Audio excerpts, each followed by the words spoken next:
저는 오늘 충청남도와 대전광역시 통합으로 출범하게 된 충남 대전 통합특별시 초대 시장 후보로 출마합니다. 저는 통합법의 정신이 가장 강력하게 구현되어 더 큰 통합이 되도록 정부와 국회를 설득할 자질과 능력과 준비가 되어 있습니다. 대전 충남은 현직 국민의힘 소속의 도지사, 시장이 중심이 돼서 반대를 하고 있습니다. 말 그대로 우리나라 성장의 한 축을 대전 충남이 맡을 수 있는 절호의 기회인데 그것을 반대하는 것에 대해서 굉장한 지금 분노를 느끼고 있습니다. 예, 좀 더 깊이, 더 자세히 들어보는 더 인터뷰 시작합니다. 지난해 연말이었죠. 이재명 대통령이 언급하면서 급물살을 탔던 충남 대전 행정통합. 하지만 법사위 문턱을 넘지 못하고 보류된 가운데 정치권에서는 내탓 공방이 이어지고 있습니다. 이 내용 박범계 더불어민주당 의원과 자세히 짚어보겠습니다. 어서 오십시오. 네, 오랜만입니다. 네, 표결 마치시고 급히 또 와주셔서 네. 감사합니다. 2주 전에 충남 대전 통합특별시장 출마를 선언하셨습니다. 그런데 또 대전 지역구시니까요. 왜 갑자기 이 통합 법안이 보류된 겁니까? 어떻게 된 건지 좀 설명을 좀 해주세요. 뭐 설명이 장황하게 필요가 없고요. 예. 당초에 작년에 국민의힘 소속의 충남지사와 대전시장이 제안을 한 것, 그래서 국민의힘 법안이 나왔는데 네. 그것을 갑자기 지금 반대를 하고 있으니까 반대 이유는 미흡하다는 거예요. 미흡할 것 같으면 광주 전남이 보통 곳입니까? 거기서 왜 받아들이겠어요? 그리고 네. 대구 경북도 국회의원들 전부가 다 다수결로 해서 받아들이겠다고 했습니다. 유독 대전 충남만 국민의힘 의원들 그리고 국민의힘 시도지사들이 몽리를 부리고 있는 거죠. 그거는 선거공학적인 측면에서 당초에 통합을 제시했다가 예. 대통령과 민주당이 받아들이니까 다시 선거공학적 측면으로 불리하겠구나 싶어가지고 지금 반대하는 겁니다. 예, 뭐 주민의 의견이라고 했을 때 여러 가지 뭐 들어볼 만한 집단이 있겠지만 대전시의회에서 대전의 미래를 지켜낸 매우 다행스러운 결정이라면서 보류에 대해서 찬성하는 뜻을 밝혔거든요. 이건 어떻게 해석해야 돼요? 보류가 아니라 사실상 그 내용을 보면 예. 통합 반대입니다. 아. 미흡하다는 이유로 통합 반대면 그 미흡한 것을 차근차근히 따져서 좀 예. 보충할 생각 그리고 2차적으로 개정해서 조금 보완할 생각을 해야 되는데 무조건 이것이 미흡합니다라고 해놓고 결론은 안 됩니다입니다. 아. 그래서 안 됩니다에 방점이 찍혀 있기 때문에 현재로서는 어쩌면은 광주 전남은 통과가 이미 됐고 본회의 곧 예정돼 있고 대구 경북도 저쪽 국민의힘 지도부가 오케이만 수용만 한다면 예. 거기가 통과될 가능성이 높아요. 그러면 대전 충남만 통과가 안 되면 지금 전라도와 경상도에서 지금 통합이 됨으로써 정부가 지원해주고자 하는 4년 동안 20조 원 플러스 여러 가지 특례 조항들의 지원을 거기는 받는데 예. 대전 충남은 받지 못한다 하면은 이거야말로 정말 청천벽력과 같은 일 아니겠어요? 상대적으로도 더 열악해질 수 있겠네요. 굉장히 더 나빠지죠. 예. 그러면 이제 100일도 채 안 남은 6.3 지방선거 이전에 그래도 다시 급물살을 탈 가능성 어떻게 보세요? 있습니다. 일단은 2월 임시국회가 3월 3일까지 돼 있고 예. 저희들이 농성을 시작했습니다. 국회로 된다고 그래서 국민의힘 지도부 결정해라, 수용해라. 예. 모자라는 게 있으면 나중에 채우면 되는 거 아니냐라는 지금 농성을 시작했고 머자나 광주 전남의 의원님들도 우리가 혼자 갈 수는 없다. 아까 말씀드렸듯이 대구 경북도 지금 국민의힘 의원들 전부 아니겠습니까? 그분들이 예.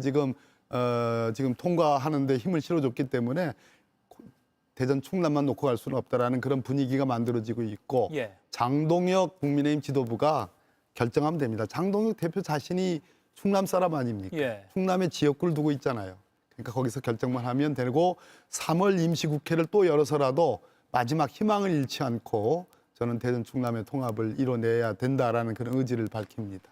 만약에 그러면 지방선거 전에 통합이 물 건너가면 통합시장 출마 선언하신 것도 그냥 무효가 되는 건가요? 어떻게 봐야 되는 건가요?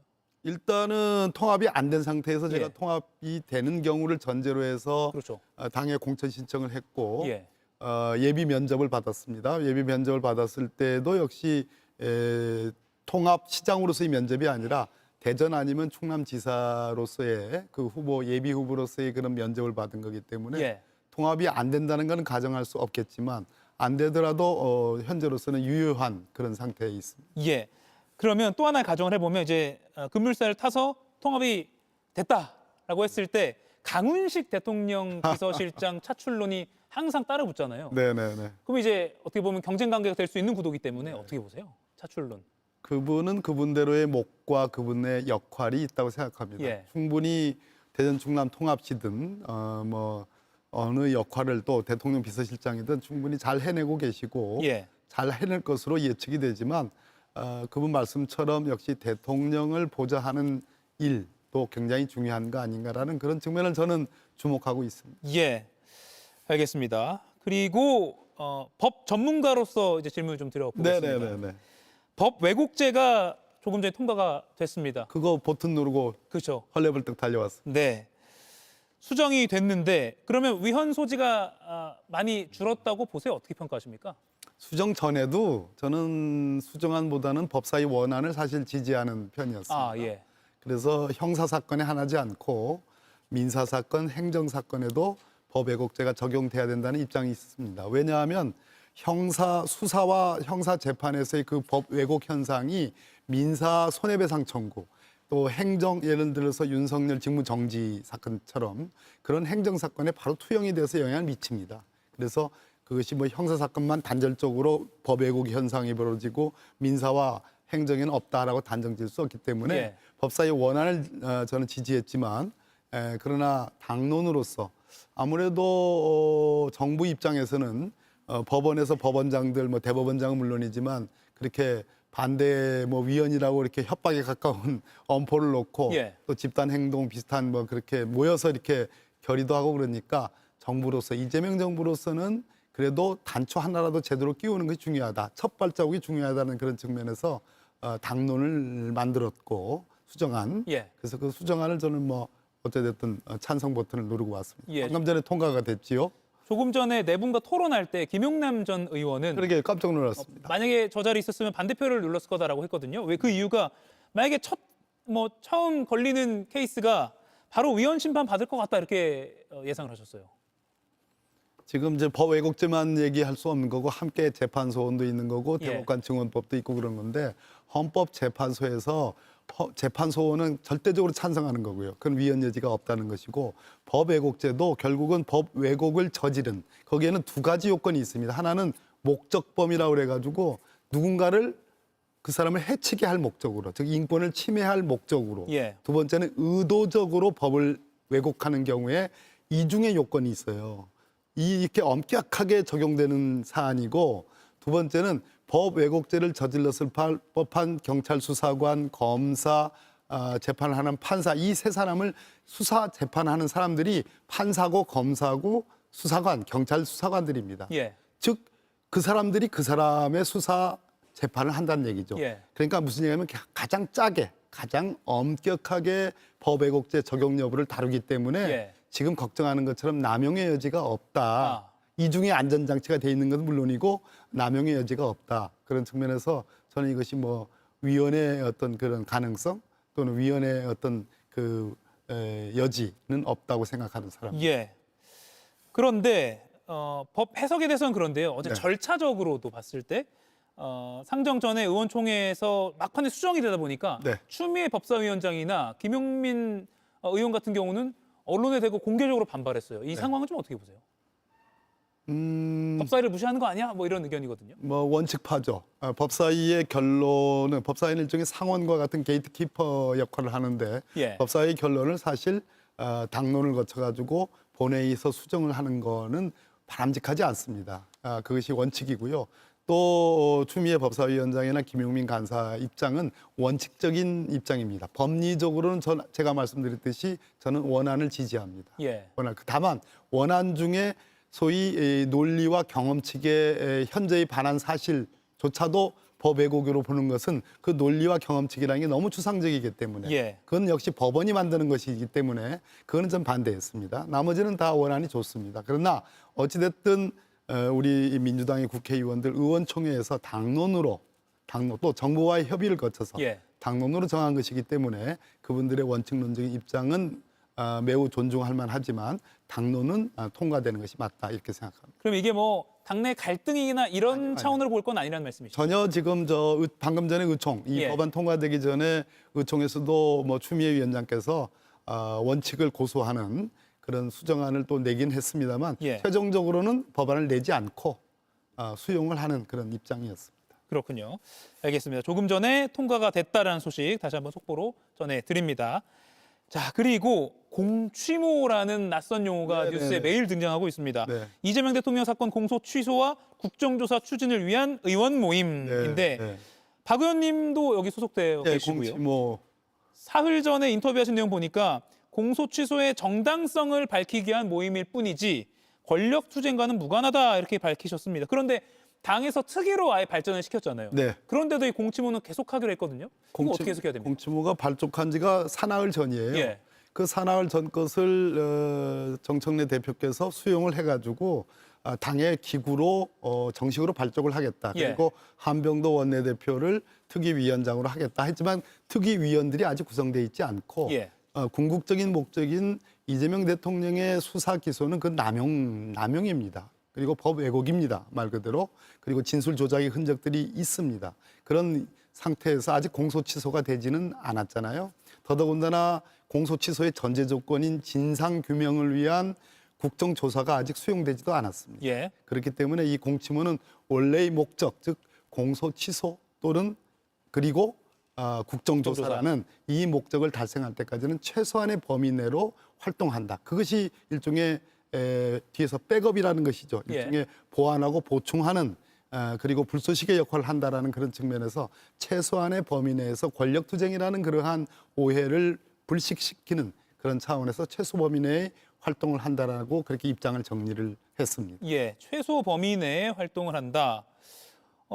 이건태 의원이 이제 모임 간사고 처음에 제안을 한 인물이기도 한데 오늘 공치모에서 자체 회의가 끝난 후에 공소 취소가 될 때까지 유지하겠다 이렇게 밝혀서 또 기사가 많이 났습니다. 좀 반론 차원에서 질문을 드리면, 그러니까 최소 범위 내로 활동하겠다 뭐 이해는 되는데 다시 동어 반복일 수 있지만 아니 그래서 한병도 원내대표를 단장으로 해서 원내 기구로 공식화하지 않았냐. 그런데 뭐 최소든 뭐든 이게 왜 또 남아 있느냐. 똑같은 게. 그럼 결국 이거 좀 힘모으려는 거 아니야? 이렇게 또 분석이 가능하잖아요. 그 공소 취소를 위한 당의 기구의 아직 라인업이 예. 구성이 짜지지 않았고 국정조사에 관해서 역시 그 라인업이라든지 또는 국정조사의 목적과 범위 이런 것들이 아직 밝혀지지 않았고 예. 그래서 지금 공소취소의 모임을 주도하는 이건태 의원, 이건태 간사가 제일 전문가입니다. 검사 출신이기도 하고 오랜 동안 대통령의 변호인 역할을 했기 때문에 이 사안의 진상을 가장 잘 압니다. 그래서 이런 측면들을 좀 정리하고 집중할 필요가 있다. 그런 차원의 최소한의 범위입니다. 예. 권력투쟁과는 무관한 거라고 생각해 주시면 되겠습니다. 예. 이 공취모 공동대표 윤건영 의원은 유지 결론이 나면 탈퇴할 것이라고 밝혔고 아직 뭐 탈퇴했다는 결론은 안 났지만 뭐 이런 식으로 좀 탈퇴가 조금씩 이어지고 있잖아요. 그럼 그냥 그대로 가는 겁니까? 자유롭게 거치는 자유롭게 열어놓는다고 예. 했습니다. 그러나 저는 뭐 많은 의원님들이 탈퇴할 거라고 생각하지 않습니다. 권력투쟁이 아닌 것이 분명해졌고 예. 결국은 유시민 전 이사장께서 미친 짓. 좀 화가 나셔서 말씀하셨잖아요. 예. 그러니까 그 효과가 컸죠. 그러다 보니까 이것이 부각이 됐고 공치모에도 이거 권력투쟁 아닙니다. 오해하지 마십시오라고 하는 차원의 그런 반응이 있었고 결국은 정청래 대표가 그걸 수용함으로써 결과적으로는 민주당의 건강한 어떤 논쟁의 문화를 보여주고 제대로 질서 있게 수렴되는 과정을 저희들이 보여줬다고 그렇게 생각을 해요. 예. 그러니까 이 이슈가 그런 것 같습니다. 뭐 뉴 이재명 뭐 이런 용어도 지금 나오고 있고 또 재명인의 마을이라는 팬카페에서 정청래 대표나 이렇게 뭐 강퇴당하는 일도 있었고 그러다 보니까 결국에는 뭔가 계속 민주당 내에서 이렇게 좀 갈등이 있는 거 아니야? 또는 또 이에 대해서 또 언론이 갈라치기 한다라고 또 반론도 할 수 있겠지만요.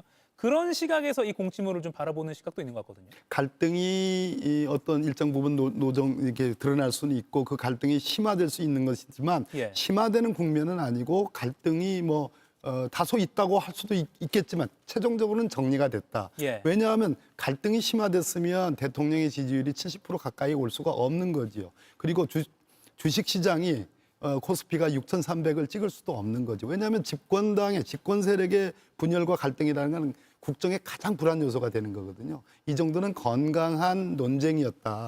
그런데 결과적으로는 잘 정리가 됐다라고 이렇게 봐주시는 게 좋을 것 같습니다. 예, 알겠습니다. 그리고 상대당 이야기를 좀 해볼게요. 네네네. 건강한 의회 민주주의가 되려면 날개가 둘 다 건강해야 되는데 한쪽 날개가 너무 지금 난리가 난 것 같습니다. 오늘 국민의힘 중진 의원이 장동혁 대표를 만나서 노선 전환 등의 이야기를 했다고는 하는데 애초에 면담한다고 달라지겠냐 이런 회의론부터가 있었어요. 그 중진 의원들 중에서도 뭐 불과 며칠 전까지만 해도 뭐 친윤 이야기를 했던 뭐 인물들도 있고 하니까요. 오늘 중진 의원들의 장동혁 대표 면담 어떻게 보셨습니까? 저기가 지금 우리 이가혁 앵커님이 양쪽 날개로 새는 난다 이 말씀이에요. 근데 예. 그 양쪽 날개 중에 한쪽지가 날개 같지 않으면은 그 날개를 떼어내고 새롭게 날개를 장착하는 것이 맞는 거지. 결국 내란의 강을 건너지 못하는 당이잖아요. 그 이유는 뭔고 하니 장동혁 대표가 소위 판사 출신입니다. 사리분별이 없겠습니까? 이 없을 수도 있겠지만 무슨 얘기냐면 자신은 내란의 강을 건너고 싶어 하는 생각이 있을는지도 모르겠어요. 예. 워낙 이제 이랬다 저랬다 변화무쌍한 사람 아닙니까? 한동훈의 가장 가까운 측근이었다가 지금은 가장 원수가 되는 소위 정적을 제거하는 당사자가 됐잖아요. 예. 근데 뭐냐? 본질적으로 지금 그 중진들이 얘기하시는 분들 조경태 의원 같은 경우는 한동훈 편이었어요. 편이고 예. 지금도 장동혁 대표는 어떤 사람이냐? 자기의 지지 세력이 누굽니까? 내란 소위 윤어게인 세력이에요. 예. 그러니까 윤어게인 세력과의 결별을 얘기하는 것, 단절을 얘기하는 것은 분열이고 갈등이다라고 얘기하는 것 자체가 본인은 사리적으로 이거 멀어져야 되는데 거리를 둬야 되는데 그렇지만 내 지지 세력은 자기를 당대표로 만든 세력은 윤어게인 세력이야. 예. 그 현실적인 한계를 그대로 노정하는 거죠. 그런 날개라면 떼버리는 게 낫죠. 아예 떼야 된다. 못 고치는 수준이다. 못 고치는 수준입니다. 예. 너무 걱정하지 마세요.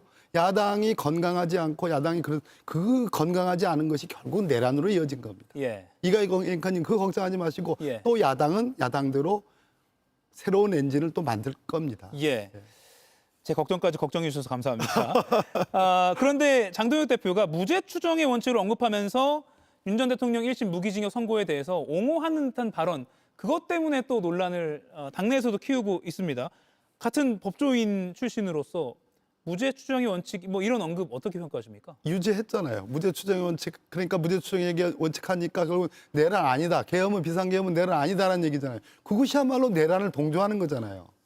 이거만큼 명확한 증거가 어디 있습니까? 문제는 그 판결이 12월 3일 날 밤 10시 반에 계엄 선고를 했는데 계엄 선포를 했는데 그 하루 전인 12월 2일 날 결심을 했다라는 게 이게 도대체 국민들에게 납득이 되는 얘기예요? 예, 지기현 판사의 판단이었죠. 예. 예. 그렇다면 그거는 우발적 범행인데 그러면 무기징역 할 게 아니죠. 징역 한 20년, 30년짜리밖에 안 되는 거예요. 그래서 지기현 부장의 말 그대로 무기징역을 선고하면서 이유는 예. 우발적 범행이라는 것은 앞뒤가 안 맞는 그걸 뭐라고 그러냐면 이유가 모순된다. 주문과 이유가 불합치하다라고 얘기하는 겁니다. 예. 그 장동혁 대표 제가 찾아보니까 연수원 33기고요. 네, 저하고 10년 차입니다. 예. 박 의원께서 23기. 그러니까 딱 10년 후배이네요, 판사. 더더군다나 대전지방법원 판사로 근무했어요. 저도 대전지방법원에서 마지막으로 판사를 끝냈어요. 같은 판사인데 이렇게 판단이 다를 수가 있나요? 아니죠. 이가희 앵커님. 예. 원래는 약간 비슷했습니다. 그래요? 이렇게 얘기하면 뭐하겠지만 민주당에도 관심이 있는 사람이었어요. 국회에 법사위에 파견 판사로서 있었습니다. 예. 그때 왜 대화를 안 나눴겠습니까? 관심이 있었어요. 정치에도 관심이 있었고 민주당에도 관심이 있었어요. 예. 그리고 판사 시절에도 저 사람 상당히 민주주의에 대한 생각이 있는 사람이었어요. 그러나 제가 아까 말씀드렸죠. 표리가 다르다. 예. 너무나 급변한다. 예. 변화무쌍하다. 더 이상 얘기하지 않겠습니다. 알겠습니다. 윤 전 대통령 측이 특검이 무리하게 기소했다. 그 전제 위에서 이루어진 1심 판단도 모순됐다. 그리고 정치적 배경이 있다. 뭐 이런 식으로 주장하면서 1심 불복해서 항소했고요. 특검도 어제 양형이 부당하다 하면서 항소를 했습니다. 2심에서 지금 무기징역이 1심 선고였는데 사형으로 더 올라갈 가능성도 있다고 보세요? 가능성이 그렇게 크다고 보지는 않아요. 예. 저는 이 지기현 부장판사의 이 재판부의 판결의 가장 큰 문제점은 아까 말씀드렸듯이 이유 설치, 이유에 문제가 있었다. 예. 느닷없는 그리고 그 대목 있지 않습니까? 윤석열이 더 이상 참을 수 없어서 마치 5.16 군사 쿠데타 때 국가와 국민을 위해서 군이 한강을 건넌다는 거하고 뭐가 다릅니까? 그렇게 이유가 국민들을 납득하지 못했기 때문에 무기징역에 대한 분노가 아닙니다. 이유가 틀렸기 때문에. 그래서 그 부분은 저는 내란 전담 재판부에 의해서 깨질 가능성이 높다 이렇게 봅니다. 그러면 이유 중에 앞서 잠깐 언급하셨지만 12월 초에 계엄 선포를 결심한 게 아니라 특검의 주장대로 한 달 그 이전부터 준비했다. 뭐 이거 또는 노상원 수첩도 그럴 수 그렇습니다. 있고요. 정확하게 그게 두 가지 핵심 쟁점이 되겠군요. 그렇습니다. 2024년 총선에서 대패를 한 윤석열의 마지막 초이스, 마지막 선택은 내란이었습니다. 예. 그래서 2024년 총선 직후에 저는 결심했다고 보고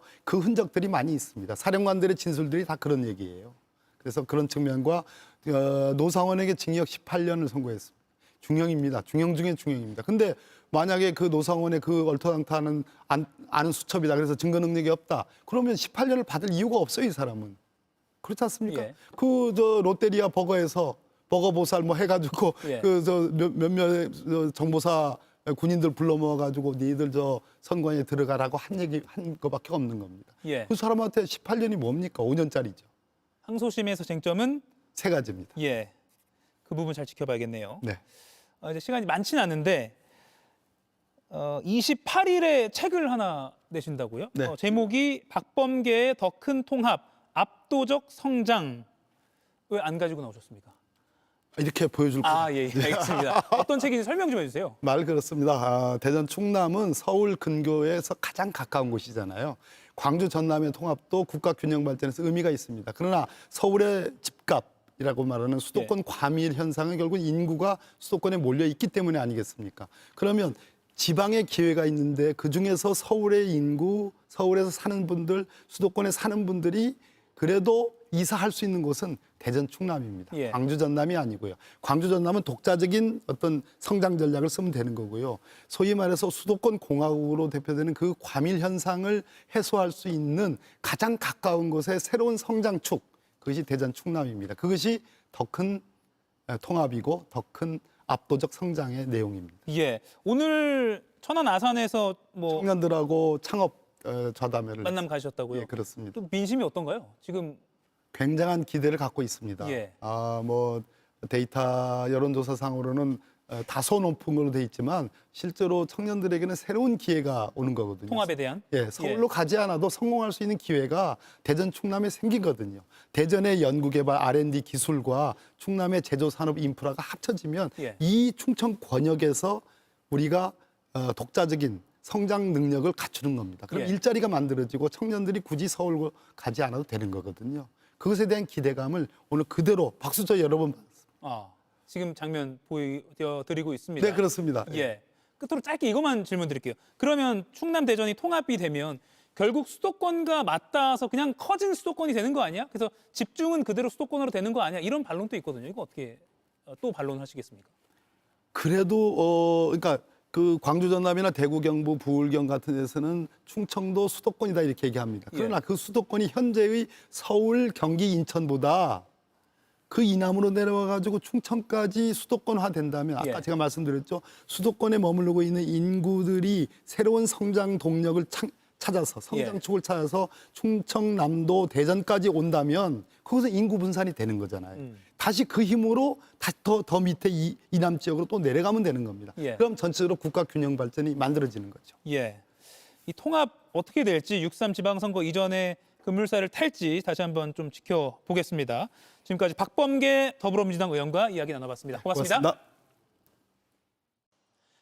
이가혁 라이브를 시청해 주셔서 고맙습니다. 이가혁 라이브는 평일 오후 5시 TV와 유튜브로 실시간으로도 함께 하실 수 있습니다.